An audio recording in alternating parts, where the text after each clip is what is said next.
Hey you guys, okay, I wanted to talk to you today about eating like you love yourself.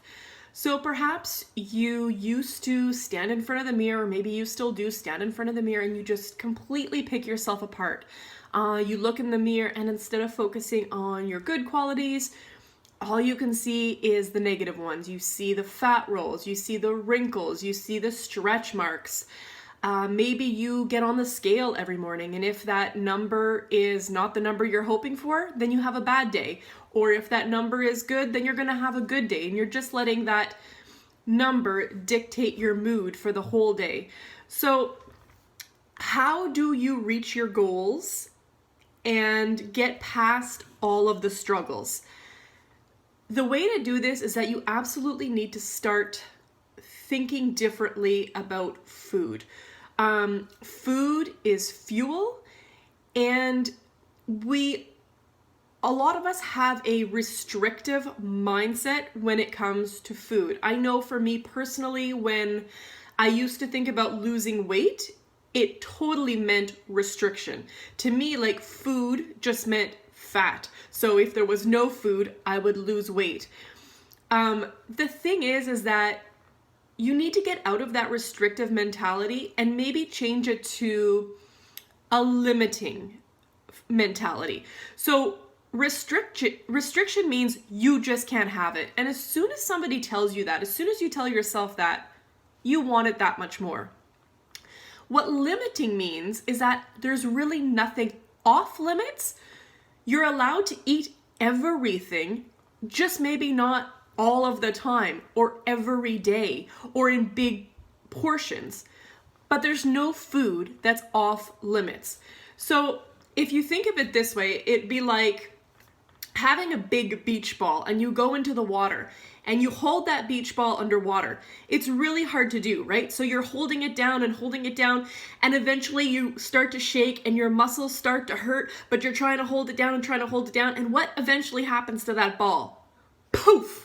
It pops up out of the water and you just completely lose control. So that's kind of like the restriction mentality, is like you're just trying to hold that ball underwater and there's only so long you can do it. And when you're really restrictive, and that's the way I was, usually what happens is that when you eat something that you've been craving and you've been restricting for so long, like a pizza, let's just say, you don't normally just have one or two slices. You normally eat the whole pizza. But if pizza was part of your diet and you might have it like a Friday night, you might have a slice of pizza with a big salad, but it wasn't something that was a no on your diet. It was something that was only on a Friday or whatever. You wouldn't have to eat the whole pizza. You wouldn't feel the same way. So many of our food issues come from the fact that we're just trying to tell ourselves no, instead of just saying, let's limit it. Let's have a slice and not the whole pizza. So again, there's a big difference between being skinny and being healthy. So for the longest time, I just wanted to be skinny. And so what that meant was like putting in those microwave like lean cuisines, eating the like fat-free Jell-O, having sugar-free, fat-free, whatever was on the shelf that said that. I was like, okay, that's what I'm gonna eat. Will you lose weight? Absolutely. Will you be healthy? Absolutely not. And what happens when you're eating that way is that you have no energy and you're not sleeping well, and usually you're really, really grumpy. So you might get tiny, you might get skinny, but you're not going to be healthy. So what you need to be fueling your body with is foods that contain vitamins and minerals. The majority of your food should actually not even have a label at all. So like any fruits and vegetables do not come with a label. That means there's no ingredients to research. That means there's nothing bad in it. And then aside from your fruits and vegetables, it's going to be things that have the least amount of ingredients as possible, whole grains, your whole wheat pasta, pasta sauces and stuff. It's just, you don't want to have all the sugary stuff, like all those granola bars and the cookies and all of that. Those are not going to give you any vitamins and minerals, any added value. those would be considered a limiting food, a treat food, but it's not something you want to have in your diet every day. You want to think about the food you're taking in as being something beneficial to your body. The other thing that you should never do is skip a meal.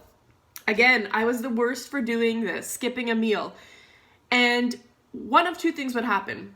One, I would either get so hungry that like you would be like going through the Tim Hortons drive-thru and ordering like a bagel with extra butter and extra cream cheese and like a large double-double, which has absolutely no value and it's not going to make you feel any better and is probably half your day's worth of calories right there.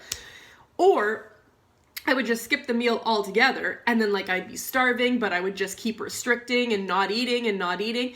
And eventually what happens is that your body is not going to allow you to lose weight. It's going to slow down your metabolism because now your body thinks you're starving. It doesn't know what's going on. You're trapped on a desert island and there's no food. So like you just don't want to do anything to mess your metabolism. That is something that we want like revved up and on fire all the time.